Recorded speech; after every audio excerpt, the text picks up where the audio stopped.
Thoughts are things. The man WHO thought his way into partnership with Thomas A. Edison. Truly, thoughts are things. And powerful things, when they are mixed with definiteness of purpose, persistence, and a burning desire for their translation into riches, or other material objects. Some years ago, Edwin C. Barnes discovered how true it is that you really can think and grow rich. His discovery did not come about at one sitting. It came little by little, beginning with a burning desire to become a business associate of the great Thomas Edison. One of the chief characteristics of Barnes' desire was that it was definite. He wanted to work with Edison, not for him. Pay close attention to the story of how he turned his desire into reality, and you will have a better understanding of the principles that lead to riches. When this desire, or this thought, first flashed into his mind, he was in no position to act upon it. Two problems stood in his way. He did not know Mr. Edison, and he did not have enough money to buy a train ticket to West Orange, New Jersey, where the famed Edison laboratory was located. These problems would have discouraged the majority of people from making any attempt to carry out the desire. But his was no ordinary desire.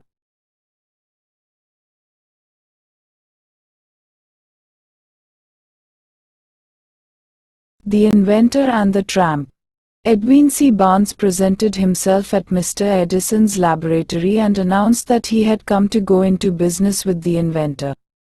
Years later, in speaking about that first meeting, Mr. Edison said about Barnes, "He stood there before me, looking like an ordinary tramp, but there was something in the expression of his face which conveyed the impression that he was determined to get what he had come after."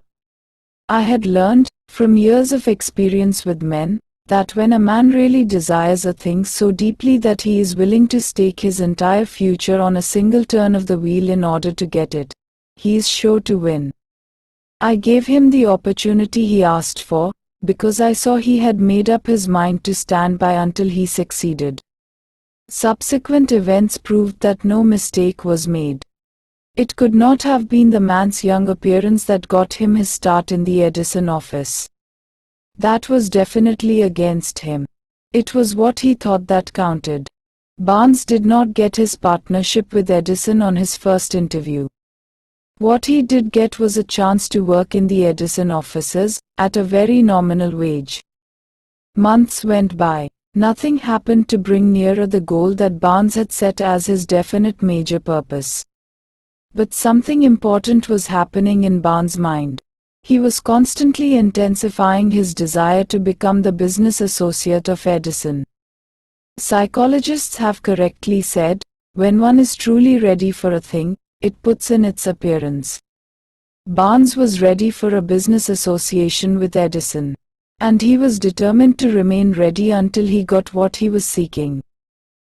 He did not say to himself, well, what's the use? I guess I'll change my mind and try for a salesman's job. But he did say, I came here to go into business with Edison, and I'll accomplish my goal if it takes the remainder of my life. He meant it. What a different story people would tell if only they would adopt a definite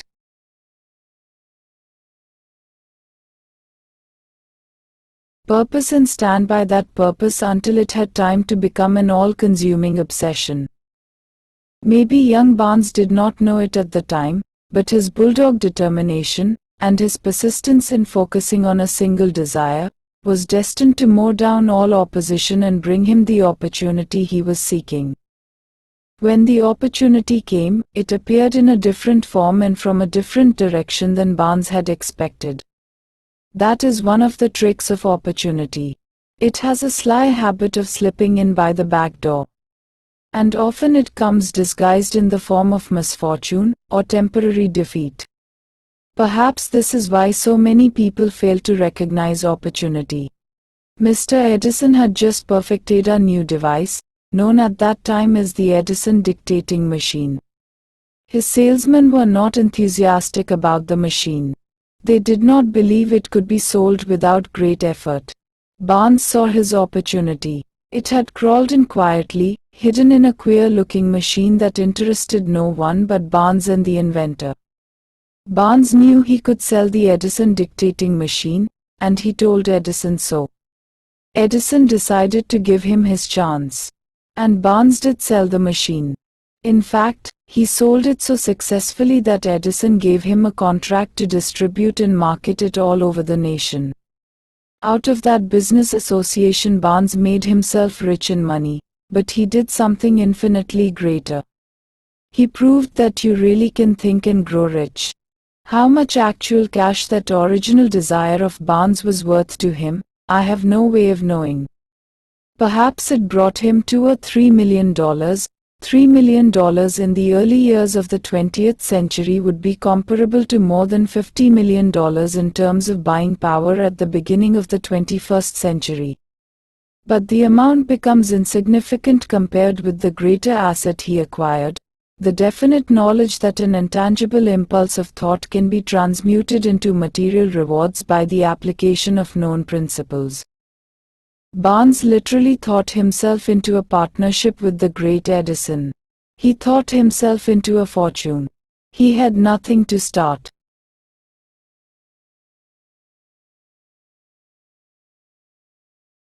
with, except knowing what he wanted, and the determination to stand by that desire until he realized it.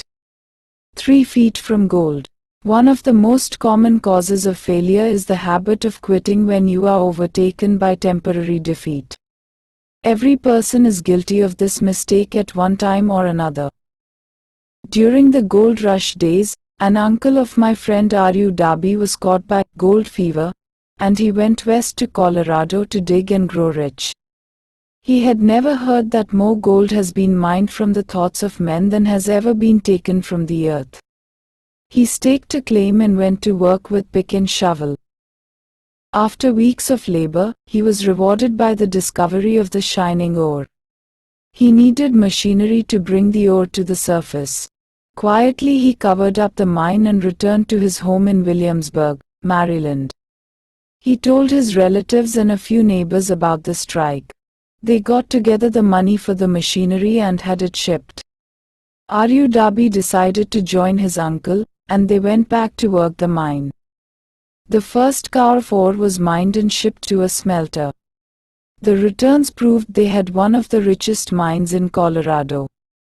A few more cars of that ore would clear their debts. Then would come the big killing in profits. Down went the drills. Up went the hopes of Darby and uncle. Then something happened. The vein of gold ore disappeared. They had come to the end of the rainbow, and the pot of gold was no longer there. They drilled on, desperately trying to pick up the vein again, all to no avail. Finally, they decided to quit. They sold the machinery to a junkman for a few $100 and took the train back home. The junkman called in a mining engineer to look at the mine and do a little calculating. The engineer advised that the project had failed because the owners were not familiar with fault lines. His calculations showed that the vein would be found just 3 feet from where the Darbys had stopped drilling. And that is exactly where it was found. The junkman took millions of dollars in ore from the mine because he knew enough to seek expert counsel before giving up. Long afterward, Mr. Darby recouped his loss many times over when he made the discovery that desire can be transmuted into gold. The discovery came after he went into the business of selling life insurance. Never forgetting that he lost a huge fortune because he stopped 3 feet from gold, Darby profited by the experience in his newly chosen field. He simply said to himself, "I stopped 3 feet from gold, but I will never stop because men say no when I ask them to buy insurance." Thus, Darby became one of a small group of men who sell over $1 million in life insurance annually. He owed his stickability to the lesson he learned from his quitability in the gold mining business. Before success comes in anyone's life, that person is sure to meet with much temporary defeat, and, perhaps, some failure. When defeat overtakes a person, the easiest and most logical thing to do is to quit. That is exactly what the majority of people do. More than 500 of the most successful people this country has ever known told me their greatest success came just one step beyond the point at which defeat had overtaken them. Failure is a trickster with a keen sense of irony and cunning. It takes great delight in tripping you just when success is almost within reach. Commentary. Napoleon Hill's creed, "Every failure brings with it the seed of an equivalent success," was the inspiration for entrepreneur and motivational speaker Wayne Allen Root to write his book The Joy of Failure. Published in the late 1990s, it not only tells Wayne's personal story of using his failures as stepping stones to success, but also recounts stories from other successful people which prove that the rich and famous got to be that way only because of what they learned from their failures. People such as Jack Welch, the hugely successful CEO of General Electric, who, early in his career, failed dramatically when a plastics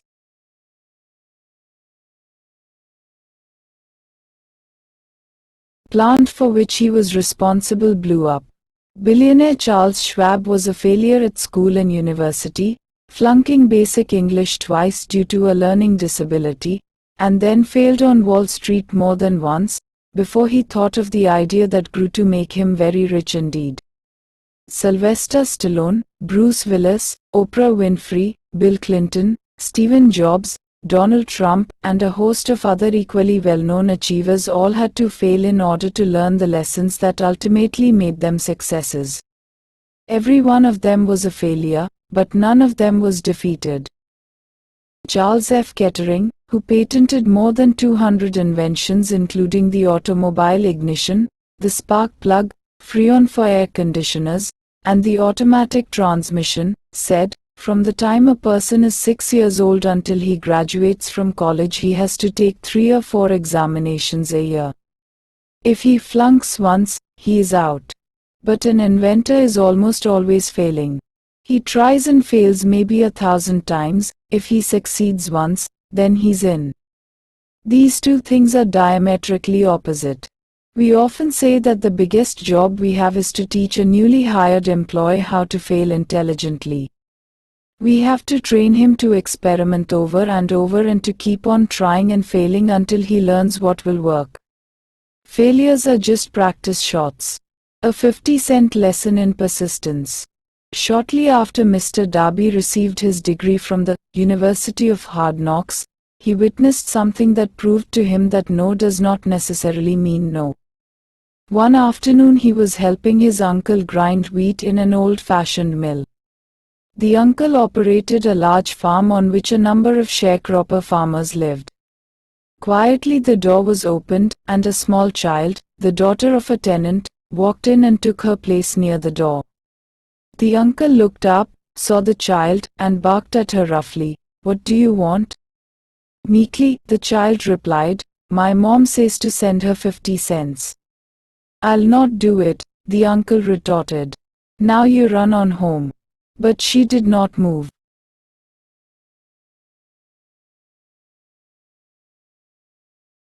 The uncle went ahead with his work, not noticing that she did not leave. When he looked up again and saw her still standing there, he said, "I told you to go on home. Now go, or I'll take a switch to you." But she did not budge.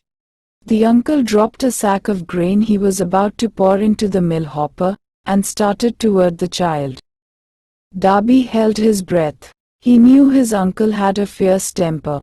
When the uncle reached the spot where the child was standing, she quickly stepped forward one step, looked up into his eyes, and screamed at the top of her voice, "My mom's gotta have that 50 cents." The uncle stopped, looked at her for a minute, put his hand in his pocket, took out $50, and gave it to her. The child took the money and slowly backed toward the door, never taking her eyes off the man whom she had just conquered. After she had gone, the uncle sat down on a box and looked out the window into space for more than 10 minutes. He was pondering, with awe, over the whipping he had just taken. Mr. Darby, too, was doing some thinking. That was the first time in all his experience that he had seen a child deliberately master an adult. How did she do it? What happened to his uncle that caused him to lose his fierceness and become as docile as a lamb?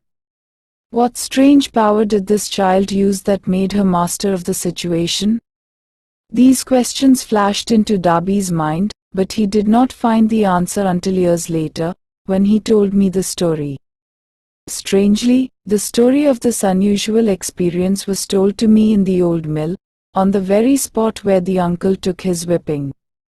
As we stood there in that musty old mill, Mr. Darby repeated story, and finished by asking, "What can you make of it?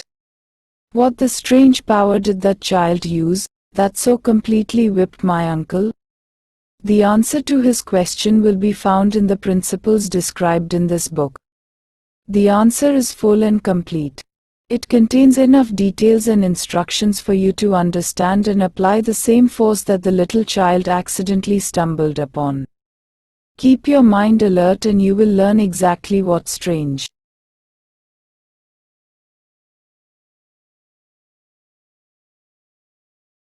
Mind and some power came to the rescue of the child. You may catch a glimpse of the power in this chapter, or it may flash into your later chapter.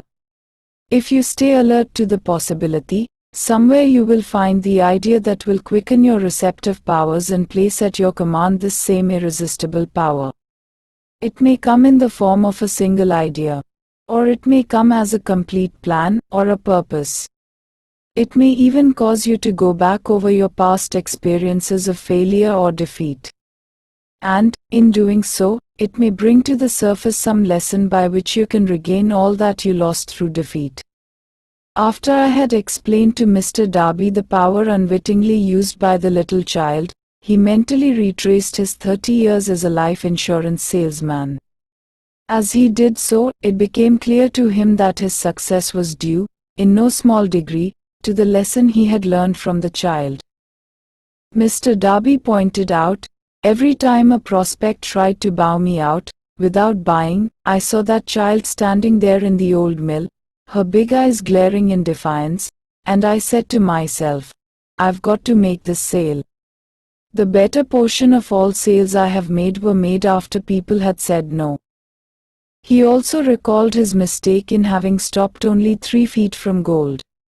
But, he said, that experience was a blessing in disguise. It taught me to keep on keeping on, no matter how hard the going may be, a lesson I needed to learn before I could succeed in anything.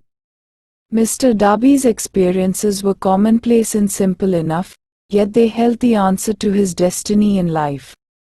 In fact, to him the experiences were as important as life itself. And he was able to profit from these 2 important experiences, because he analyzed them and found the lesson they taught. But what if you don't see the events of your life as being experiences of such profound significance? And what about the young person who doesn't yet have even minor failures to analyze? Where and how will they learn the art of converting defeats into stepping stones to opportunity? That is exactly why this book was written, to answer those questions. To convey my answer, I have constructed 13 principles. These principles work individually or together as catalysts. Specific answer that you are looking for may already be in mind. Reading these principles may be the catalyst that causes your own answer to suddenly come to you as an idea, a plan, or a purpose. One sound idea is all you need to achieve success. These 13 principles contain the best and most practical ways and means of creating ideas. Success consciousness. Before I go any further in the description of these principles, you should know this: when riches begin to come, they come so quickly, and in such great abundance, that you will wonder where they have been hiding during all those lean years. This is an astounding statement, especially when you take into consideration the popular belief that riches come only to those who work hard and long. When you begin to think and grow rich, you will observe that riches begin with a state of mind, with definiteness of purpose, with little or no hard work. What you need to know now is how to acquire the state of mind that will attract riches. I spent 25 years researching the answer to that question because I, too, wanted to know how wealthy men become that way. What you will learn is that as soon as you master the principles of this philosophy, and begin to apply those principles, your financial status will begin to improve. Everything you touch will begin to transmute itself into an asset for your benefit. Impossible? Not at all. One of the main weaknesses the average person suffers is too much familiarity with the word impossible. We know all the rules that will not work. We know all the things that cannot be done. This book was written for those who seek the rules that have made others successful, and are willing to stake everything on those rules. Success comes to those who become success conscious. Failure comes to those who allow themselves to become failure conscious. The object of this book is to help you learn the art of changing your mind from failure consciousness to success consciousness.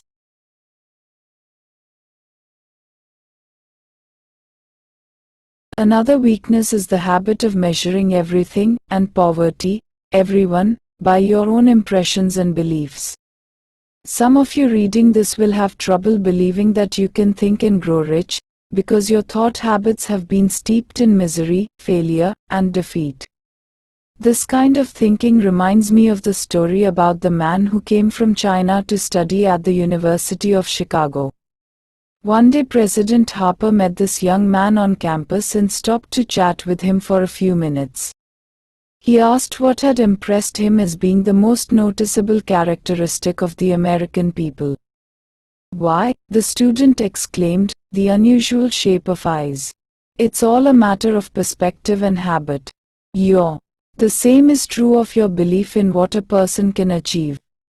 If you have formed the habit of seeing life only from your own perspective, you may make the mistake of believing that your limitations are in fact the proper measure of limitations." The impossible, Ford V8 motor. When Henry Ford decided to produce his famous V8 motor, he chose to build an engine with the entire 8 cylinders cast in one block. Ford instructed his engineers to produce a design for the engine. The design was drawn up on paper, but the engineers agreed, to a man, that it was simply impossible to cast an 8-cylinder engine block in one piece. Ford said, "Produce it anyway." "But," they replied, "it's impossible." "Go ahead," Ford commanded, "and stay on the job until you succeed. No matter how much time is required." So the engineers went ahead. 6 months went by. Nothing happened. Another 6 months passed, and still nothing. The engineers tried every conceivable plan to carry out the orders, but the thing seemed out of the question. Impossible. At the end of the year Ford again checked with his engineers. And again they told him they had found no way to carry out his orders. "Go right ahead," said Ford. "I want it, and I'll have it." Third,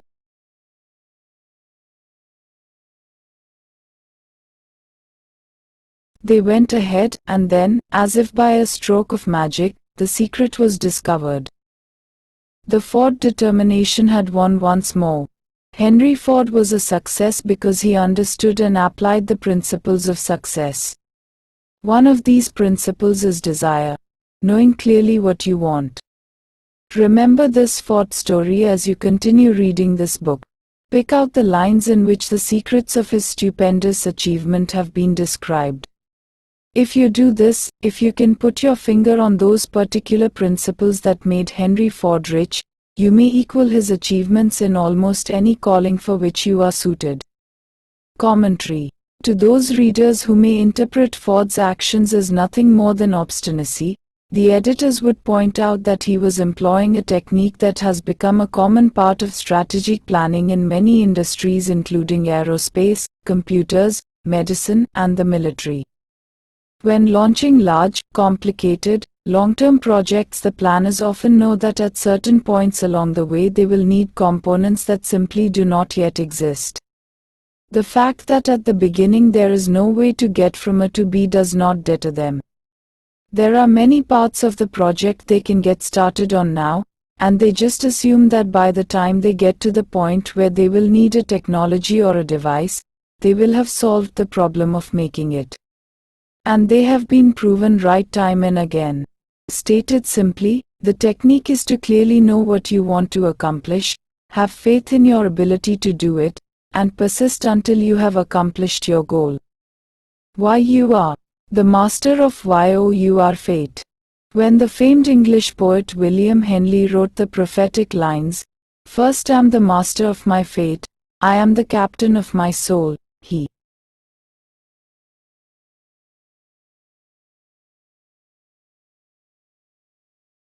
should have informed us that the reason we are the masters of our fate, the captains of our souls, is that we have the power to control our thoughts. He should have told us that it is because in some way our brains become magnetized with the dominating thoughts that we hold in our minds. And it is as though our magnetized minds attract to us the forces, the people, and the circumstances of life that are in sync with our dominating thoughts. He should have told us that before we can accumulate riches in great abundance, we must magnetize our minds with intense desire for riches. That we must become money conscious, until the desire for money drives us to create definite plans for acquiring it. But, being a poet, Henley contented himself by stating a great truth in poetic form, leaving those who followed him to interpret the philosophical meaning of his lines. Little by little the truth has unfolded itself, until I have come to know with certainty that the principles described in this book hold the secret of mastery over our economic fate. Principles that can change your destiny. We are now ready to examine the first of these principles, and as we do I ask you to maintain a spirit of open-mindedness. Remember, as you read, that these principles are not my invention. Nor are they the invention of any one person. These principles have worked for literally millions of people. You, too, can put them to work for you in your own enduring benefit. You will find it easy, not hard, to do. Some years ago I delivered the commencement address at Salem College in Salem, West Virginia. I emphasized with so much intensity the need to have a burning desire, that one of the members of the graduating class became completely convinced and made it a cornerstone of his own philosophy. That young man became a congressman and an important factor in President Franklin D. Roosevelt's administration. He wrote me a letter in which he so clearly stated his opinion of the principle of desire outlined in the next chapter, that I have chosen to publish his letter as an introduction to that chapter. It gives you an idea of the rewards to come. My dear Napoleon, my service as a member of Congress having given me an insight into the problems of men and women, I am writing to offer a suggestion, which may become helpful to thousands of worthy people.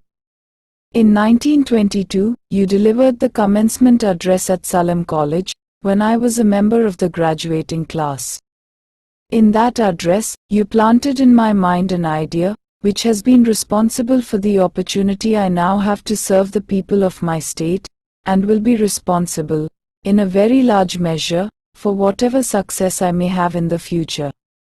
I recall, as though it were yesterday, the marvelous description you gave of the method by which Henry Ford, with but little schooling, without a dollar, with no influential friends, rose to great heights. I made up my mind then, even before you had finished your speech, that I would make a place for myself, no matter how many difficulties I had to surmount.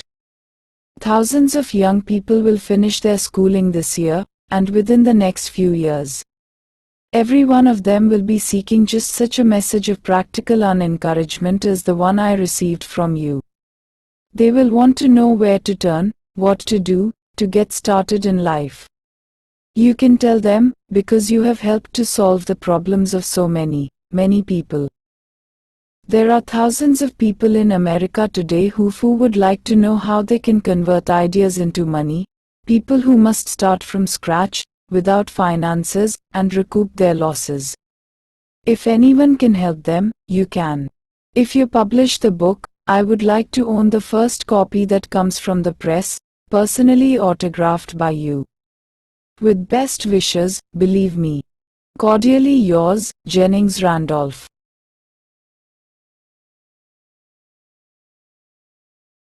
Since that time in 1922, I watched Jennings Randolph rise to become one of the nation's leading airline executives, a great inspirational speaker, and a United States Senator from West Virginia. 35 years after I made that speech, it was my pleasure to return to Salem College in 1957 and deliver the baccalaureate sermon. At that time, I received an honorary Doctor of Literature degree from Salem College. Commentary. As you begin the next chapter, the editors would like to reinforce the earlier statement that what you are reading is not just a collection of theories out of which you can cherry-pick what you like. The 13 principles of success were proven by the real-life experiences of the long list of famous successful people cited earlier by Napoleon Hill. His techniques are also practiced and endorsed by the contemporary experts and authors whom the editors mentioned, following Hill's list. More than 60 million people have purchased copies of the book that you are now holding in your hands. If this book has proven to be that successful, surely you owe it to yourself to give it every chance to work for you too. Read it. Don't question it. Do it. If you don't, if you think that you know better than Napoleon Hill, if you decide to pick and choose the paths that you will believe or follow, then if you don't succeed you will never know if your failure lies with this book or with you.